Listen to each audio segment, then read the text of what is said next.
तरीके से ये घी निकला है, बहुत ही अच्छी तरीके से वाइट एकदम। तो ये भोग की तैयारी हो गई है।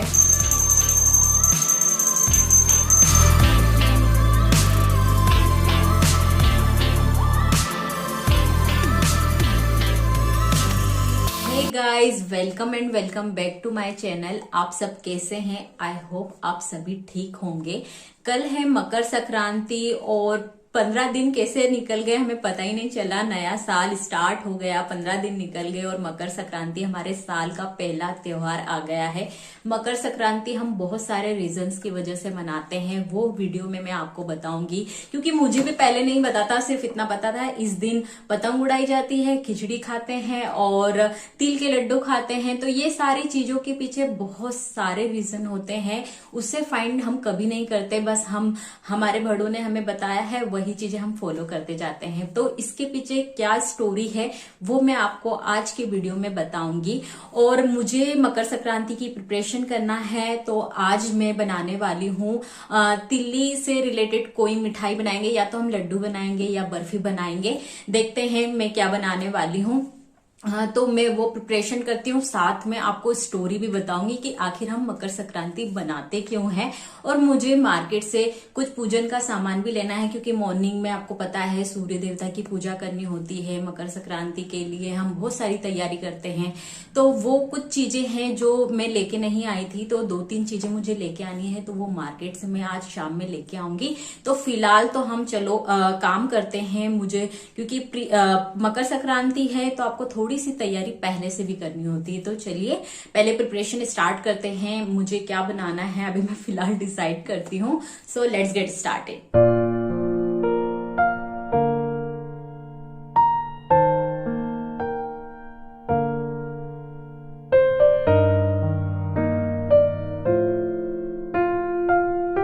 बना रही हूँ बर्फी। इसके लिए मैंने 2.5 कटोरी ली है तिल और 2.5 कटोरी लिया है गुड़। जितनी क्वांटिटी हमारी तिल की रहेगी उतनी ही क्वांटिटी मैं यहाँ पर गुड़ की लूंगी। और 2 स्पून आपको घी लेना है। तो फिलहाल हमें क्या करना है, इस तिल को थोड़ा सा रोस्टेड कर लेना है, ताकि इसकी जो भी मॉइस्चर है वो इसमें नहीं रहे और ये अच्छे से ड्राई हो जाए। तो सबसे पहले मैं इसे इस पैन में अच्छे से रोस्ट कर लूंगी। आप लोगों को पता है हम मकर संक्रांति क्यों मनाते हैं, इसके पीछे बहुत सारे रीजन हैं। तो सबसे पहले मैं आपको साइंटिफिक रीजन दूंगी, क्योंकि आजकल हम मॉडर्न लाइफ जी रहे हैं, हमें हर चीज का साइंटिफिक रीजन पता होना चाहिए। तो इस दिन सूर्य देवता दक्षिणायन से उत्तरायण होते हैं, मतलब कि धनु राशि से मकर राशि में प्रवेश करते हैं, जिसकी वजह से दिन लंबे और रातें छोटी होने लगती है। तो ये तो रहा साइंटिफिक रीजन। और पौराणिक कथा के अनुसार इस दिन देवताओं की रात्रि समाप्त होती है और दिन की शुरुआत होती है। तो इसी दिन हमारे सारे शुभ काम स्टार्ट हो जाते हैं, क्योंकि खरमास समाप्त हो जाता है, तो यहाँ से हमारी शादियां, फंक्शन जो भी है वो स्टार्ट होने लगते हैं। तो ये तो रहा हमारा साइंटिफिक और पौराणिक रीजन। पर इसके पीछे कहानी क्या है, इसके स्टार्ट होने की क्या वजह रही, तो वो आपको मैं आज स्टोरी सुनाती हूँ।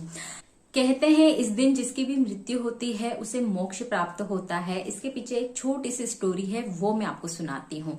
आप लोग महाभारत में भीष्म पितामह को तो बहुत अच्छे से जानते होंगे। उन्हें इच्छा मृत्यु का वरदान प्राप्त था। तो जब वो महाभारत में अर्जुन से लड़े, उन्हें बहुत सारे तीर लग गए थे। तो उस टाइम पर वो तीरों की शैया पर लेटे हुए थे और अपनी मृत्यु का वेट कर रहे थे, क्योंकि उन्हें बहुत अच्छे से पता था कि उत्तरायण पर उन्हें मोक्ष प्राप्त होगा। तो जैसे ही मकर संक्रांति आई और उस टाइम पर फिर भीष्म पितामह ने अपने मृत्यु को, मोक्ष को प्राप्त किया।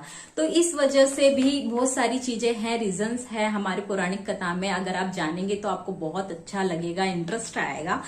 उसके बाद और भी एक कहानी है, जो मेन कहानी है वो मैं आपको सुनाती हूँ। आप सबको पता होगा सूर्यदेव की 2 पत्नियां थी, छाया और संज्ञा। छाया के पुत्र थे शनिदेव और संज्ञा के पुत्र थे यमराज। एक बार शनिदेव सूर्यदेव से इस बात पर नाराज हो गए कि वो उनमें और यमराज में भेदभाव करते हैं और वो क्रोध में अपनी माता छाया को लेकर घर छोड़ के चले गए। जाते जाते छाया ने सूर्यदेव को श्राप दिया कि उन्हें कुष्ठ रोग हो जाए और सूर्य देवता को कुष्ठ रोग हो गया, जिसकी वजह से वो बहुत ज्यादा दुखी और परेशान थे। उनका ये दुख देखकर उनके पुत्र यमराज से रहा नहीं गया और उन्होंने बहुत ज्यादा कठिन तपस्या की और इससे सूर्य देवता धीरे धीरे ठीक होने लगे। परंतु वो अपने पुत्र शनिदेव से तो नाराज थे, इसलिए उन्होंने शनिदेव की राशि कुंभ, जो शनिदेव का घर है, उसे जला दिया, जिससे शनिदेव और उनकी माता का जीवन कष्टमय हो गया और उनकी ये हालत यमराज से देखी नहीं गई। वो बहुत दुखी थे, तो उन्होंने अपने पिता सूर्य देवता को समझाया और जब सूर्य देव का क्रोध शांत हुआ तब वो अपने पुत्र शनिदेव से मिलने उनके घर कुंभ गए। तो उन्होंने देखा सारा कुछ जला हुआ था, सिर्फ तिल का तेल बचा हुआ था। तो शनिदेव ने सिर्फ तिल के तेल से अपने पिता सूर्यदेव का स्वागत किया। तो ये सूर्यदेव की अति प्रिय वस्तु है, तो सूर्य देवता बहुत प्रसन्न हुए। उन्होंने शनिदेव को आशीर्वाद दिया कि जब शनिदेव मकर राशि में प्रवेश करेंगे, जो कि शनिदेव का दूसरा घर है, तब उनका घर धन धान्य से परिपूर्ण हो जाएगा, उनके घर में सुख समृद्धि आएगी। और ऐसा ही हुआ। तिल के तेल के कारण सूर्य देवता प्रसन्न हुए और सब ठीक हो गया। इसलिए उस दिन से ही तिल शनिदेव को भी बहुत प्रिय हो गया। ये दिन संक्रांति का ही दिन था। तब शनिदेव ने कहा, इस दिन जो कोई भी तिल का दान करेगा, सूर्य देवता की पूजा करेगा, उसे शनिदेव के कष्टों से मुक्ति मिलेगी। तो यही रीजन है कि मकर संक्रांति के दिन हम तिल का दान करते हैं, तिल के लड्डू खाते हैं और खिचड़ी बनाते हैं। खिचड़ी की कहानी एक अलग ही कहानी है, वो मैं आगे वीडियो में आपको बताऊंगी। तो तिल के जो लड्डू है वो हम ऐसे ही नहीं खाते हैं पौराणिक कथा के अनुसार, तो ये चीजें मैंने आपको बता दी। पर साइंटिफिक रीजन ये है कि जो तिल है वो उसकी जो तासीर है वो गर्म होती है, ठीक है। उसमें जब हम गुड़ को मिक्स कर देते हैं और गुड़ भी गर्म होता है, तो दोनों गर्म कॉम्बिनेशन बहुत अच्छा बनता है, जिसकी वजह से जब हम इसे खाते हैं तो हमारी जो बॉडी है इसमें गर्माहट होती है, क्योंकि इस टाइम पर ठंड बहुत ज्यादा होती है, आप लोगों को पता ही होगा।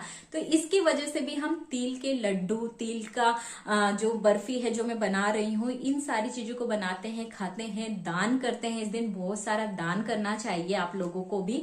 तो इस दिन उड़द की दाल का भी दान किया जाता है, काले तिल का दान किया जाता है। तो ये बहुत सारी चीजें हैं।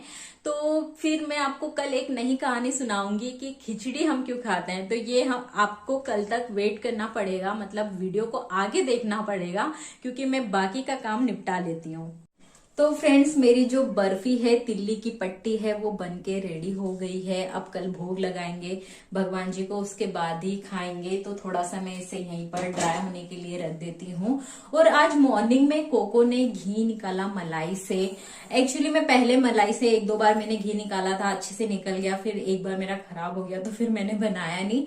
बट फिर वो बत्तियों के लिए आपको घी चाहिए होता है, फिर घर में भी यूज होता है। तो मैंने सोचा जब मलाई इतनी निकलती है तो क्यों ना बत्तियों के लिए हम घी घर पर ही निकाल ले। वैसे भी आपको पता है कि मार्केट में कितना ही प्योर मिलता है घी। और वैसे भी क्या होता है कि जब हम घर पे घी निकालते हैं ना, तो वो प्योर भी होता है। भगवान जी के लिए आप घर पे निकालेंगे तो ज्यादा अच्छा रहेगा। तो इस तरीके से ये घी निकला है, बहुत ही अच्छे तरीके से व्हाइट एकदम। तो आप लोगों को पता होगा कि जो मेरे पापा है फार्मर हैं, तो हमारे यहाँ गाय भैंस ये सारी चीजें हैं। तो मुझे जो घी है मेरे घर से आ जाता है, तो डेली में जो हम यूज करते हैं वो तो मैं घर का यूज कर लेती हूँ। बट फिलहाल जब आपके पास मलाई है और आप निकाल सकते हो, तो घर का घी खाने में क्या बुराई है, ठीक है। तो ये आज इतना घी निकला है, बत्तियों के लिए काफी हो जाएगा। वापस से मलाई इकट्ठी करना स्टार्ट करनी पड़ेगी। तो आज तो ये सारी चीजें मेरी जो मकर संक्रांति की नॉर्मल जो तैयारी है वो हो गई है। पूजा का सामान मैं पहले लेके आ गई थी, पर कुछ चीजें रह गई है, तो कोको का वेट करती हूँ, मार्केट जाती हूँ, वो सारी चीजें लेके आती हूँ, क्योंकि मॉर्निंग में पूजा भी करना है। सूर्य देवता की नए शुभ कार्य स्टार्ट होने वाले हैं, क्योंकि खरमास खत्म होने वाले हैं, तो शादियां फिर से स्टार्ट हो जाएगी। 1-2 इनविटेशन है शादी के, मैं जाऊं। तो चलिए मार्केट के लिए जाते हैं, सामान लेके आते हैं, फिर मिलती हूँ आपसे।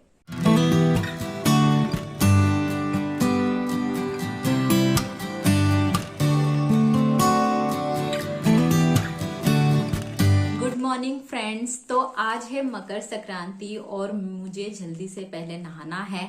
वैसे तो आज के दिन गंगा जी में नहाया जाता है, बट अब मेरे घर के आसपास तो गंगा जी नहीं है।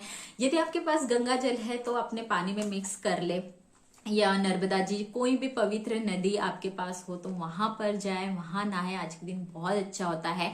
फिलहाल मेरे पास ना गंगा जल है ना गंगा जी कोई नदी है यहाँ पर, तो मैं यहाँ पर नर्मदा जी का पानी मिक्स कर रही हूँ। वो कहते हैं ना, मन चंगा तो कटौती बीच गंगा, तो वही वाली चीज हो गई। तो इसके पीछे भी बहुत अच्छी कहानी है, वो मैं आपको सुनाती हूँ।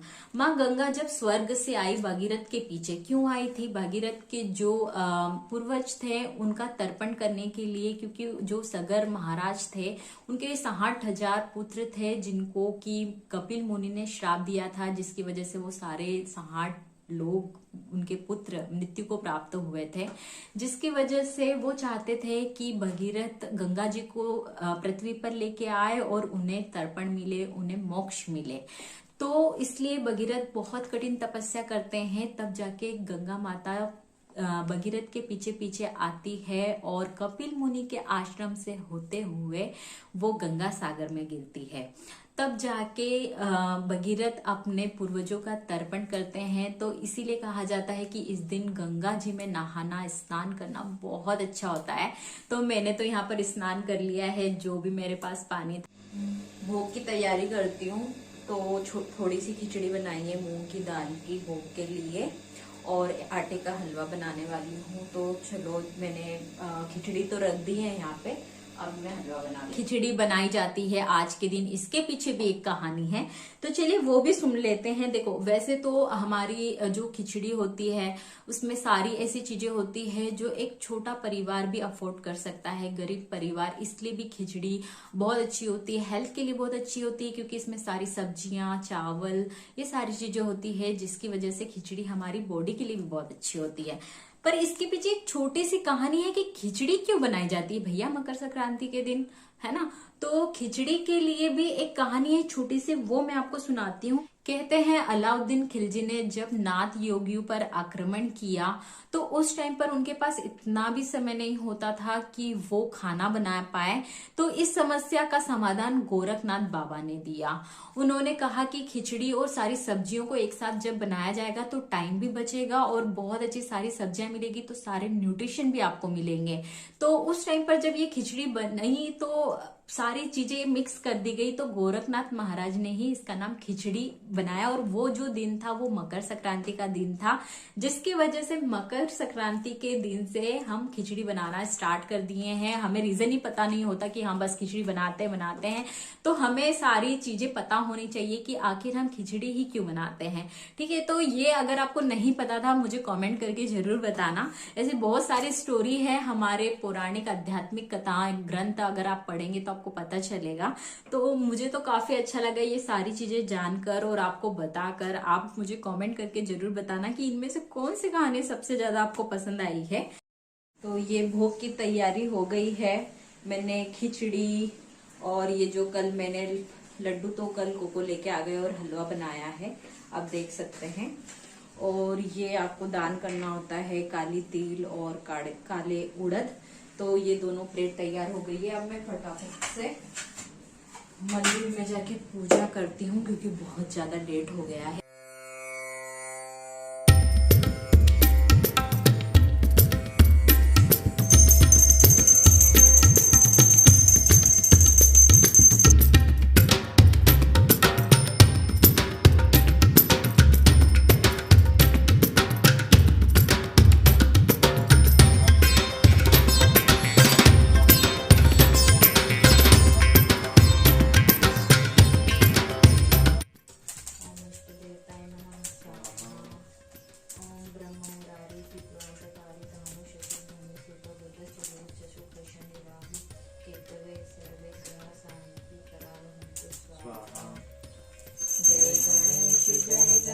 जय गणेश देवा, माता जगी पार्वती, पिता महादेवा। भ्रमरसी अलक कस्तूरी तिलक, चंद्र सी झलक, ललित छवि श्यामा प्यारी की, गिरधर कृष्ण मुरारी की।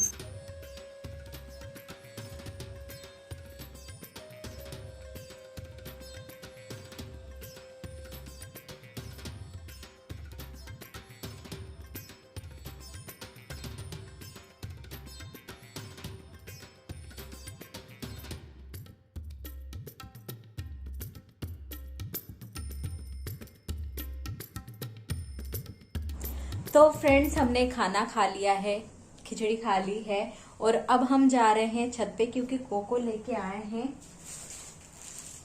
पतंग। तो हम जा रहे हैं पतंग उड़ाने क्योंकि आज पतंग उड़ाएंगे और सूर्य की रोशनी से बहुत सारा विटामिन डी लेंगे। तो चलिए पतंग उड़ाते हैं। तो आज के दिन हम पतंग क्यों उड़ाते हैं? पतंग क्या होती है? खुशी, उल्लास, आजादी का प्रतीक होती है, शुभ संदेश वाहक होती है। इस दिन पतंग उड़ाई जाती है, इस दिन सारे शुभ कार्य स्टार्ट हो जाते हैं, इस दिन दिल खुश होता है और पतंग को हम ऊंचाई पर उड़ाते हैं, कटने से बचाते हैं। तो हम हमारी लाइफ में भी तो यही करते हैं ना कि बहुत मेहनत करते हैं सक्सेस के लिए, बहुत सारी प्रॉब्लम आती है तो हम प्रॉब्लम पे कॉन्सेंट्रेट नहीं करते हैं, हम ये देखते हैं कि हम इस प्रॉब्लम को कैसे निपटारा करें और कैसे हम आगे बढ़े। तो पतंग हमें यही मैसेज देती है कि हमें किस तरीके से ऊंचाई पर उड़ना है और अपनी पतंग को कटने से बचाना है। लाइफ में भी यही सारी चीजें होती है, तो हमें अपनी लाइफ की प्रॉब्लम्स को इग्नोर नहीं करना है, उससे लड़ना है कि हमें इस प्रॉब्लम से हम कैसे निकल पाते हैं।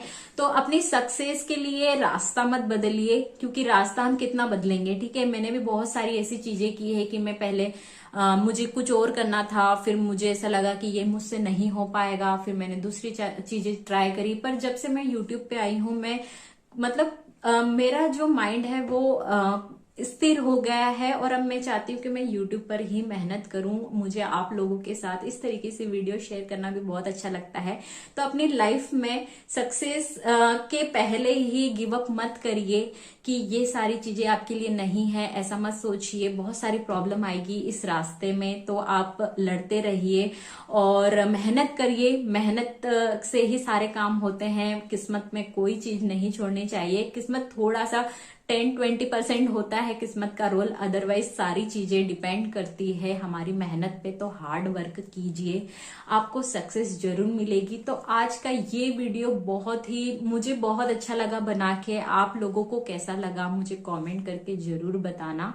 और एक और चीज मैं आपको बताना चाहती हूँ कि पतंग उड़ाते टाइम थोड़ा सा ध्यान रखना, क्योंकि कल कोको है ना आ रहे थे ऑफिस से, हॉस्पिटल से आ रहे थे और रास्ते में बच्चों ने पतंग उड़ाई और पतंग को रास्ते से खींचने लगे, जिसकी वजह से उसकी जो डोरी है, क्योंकि आपको पता है चाइना डोरी कैसी होती है, वो कोको के यहाँ पर आके लगी गर्दन के पास, तो यहाँ उन्हें कट लग गया। वो तो अच्छा हुआ उन्होंने, जो उनकी गाड़ी की जो स्पीड थी बाइक की बहुत कम थी, तो उन्होंने फटाक से रोक लिया, अदरवाइज कट जाती गर्दन। यहाँ से हल्का सा उन्हें कट लग गया था, तो मैं बहुत ज्यादा डर गई थी। तो आप ध्यान रख के पतंग उड़ाइए, उड़ाने की कोई मनाही नहीं है, पर ये भी ध्यान रखिए कि आप रास्ते पे ऐसी तरीके से मांझा ना फेंके। बहुत सारे दुर्घटना हमें भी पता है होती ही रहती है। छत पे हम पतंग उड़ाते हैं, ध्यान नहीं रखते कि किनारे पे ही खड़े हैं, तो वो सारी चीजें मत कीजिए, क्योंकि हमारे जो त्योहार हैं वो खुशी का लेके आते हैं, तो हमें ऐसी सारी चीजें ध्यान रखना चाहिए। तो मैं तो यही कहूंगी, थोड़ा सा तो मैं डर गई थी, बट आप ध्यान रखिए कि पतंग उड़ाते टाइम ऐसी कोई चीज ना हो जो दूसरों के लिए प्रॉब्लम खड़ी कर दे। तो पतंग उड़ाते टाइम आप अपने बच्चों का भी ध्यान रखिए कि वो कहीं किनारे पे जाके तो पतंग नहीं उड़ा रहे, क्योंकि हमारा ध्यान तो होता है ऊपर की साइड और हम नीचे देखना भूल जाते हैं। तो लाइफ में भी यही चीजें हैं कि जब हम सक्सेस के रास्ते पे खड़े हैं तो आगे तो हमारा ध्यान रहता ही है, साथ में हमें पैरों पर भी ध्यान देना है कि कहीं नीचे कोई पत्थर तो नहीं आ गया, ठीक है। तो वैसे ही पतंग उड़ाए तो ध्यान रखे कि किनारे पे ना हो, बच्चों का ध्यान रखिए और ऐसे ही हमारे त्योहारों को मनाते रहिए, क्योंकि हमारे जो इंडियन कल्चर में इतने सारे जो ओकेशन आते हैं, त्योहार आते हैं, बहुत सारी खुशियां लेके आते हैं, इन्हें मनाइए, इंजॉय कीजिए। मेरी तरफ से आप सभी को हैप्पी मकर संक्रांति। मुझे कमेंट करके जरूर बताइए कि ये वीडियो आपको कैसा लगा। और एक और चीज, बहुत सारे लोग सब्सक्राइब नहीं करते हैं, प्लीज सब्सक्राइब कर दीजिए चैनल को, जिससे मुझे मोटिवेशन मिले और अच्छा कंटेंट लेके आने के लिए। और मैं अब थोड़ा सा नया ट्राई कर रही हूँ ब्लॉग में, आपको ऐसी चीजें नहीं मिलेगी कि सिर्फ मैंने काम किया। मैं आपके साथ इंफॉर्मेटिव चीजें शेयर करना चाहती हूँ जो आप लोगों को नहीं पता हो, जो मुझे भी ना पता हो, पर मैं रिसर्च करूंगी आप लोगों के लिए। तो अगर आपने अभी तक मेरे चैनल को सब्सक्राइब नहीं किया है तो प्लीज मेरे चैनल को सब्सक्राइब कर देना, बेल बटन को भी प्रेस कर देना ताकि वीडियो के नोटिफिकेशन आपको टाइम पर मिलते रहें। और लाइक तो करना ही है यदि वीडियो आपको पसंद आया। चलिए मिलते हैं नेक्स्ट वीडियो में। अपना ध्यान रखिए, आपके आसपास के लोगों का ध्यान रखिए। बाय।